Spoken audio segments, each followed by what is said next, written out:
Pour prévenir le risque terroriste, il faut s'entraîner par des exercices en situation réelle. C'est ce qu'applique la mairie de Cannes par une formation proposée à ses agents par des policiers d'élite.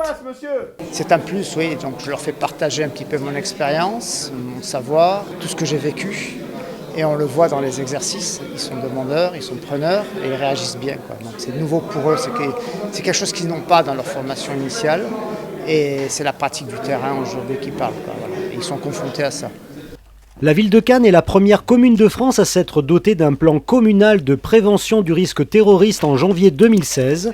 Depuis, les formations se multiplient afin d'être performants dans le cas d'un événement sensible. Pour les policiers municipaux cannois, c'est très important parce que, en règle générale, pour ne pas dire dans la majorité des cas, la police municipale est primo-intervenant sur tout ce qui est intervention. Et en l'occurrence, pour la lutte contre le terrorisme, nous pouvons nous retrouver dans des situations extrêmes. C'est le cas pour ces entraînements et ça prouve que les policiers municipaux sont formés pour réagir comme il se doit. Il est absolument nécessaire de toujours renforcer la chaîne de la sécurité, de sécuriser les habitants, les visiteurs, de sécuriser les policiers eux-mêmes, qu'ils aient la formation juridique, certes, mais surtout technique, opérationnelle, pour être impactants, neutraliser les terroristes, se protéger eux-mêmes, savoir soigner.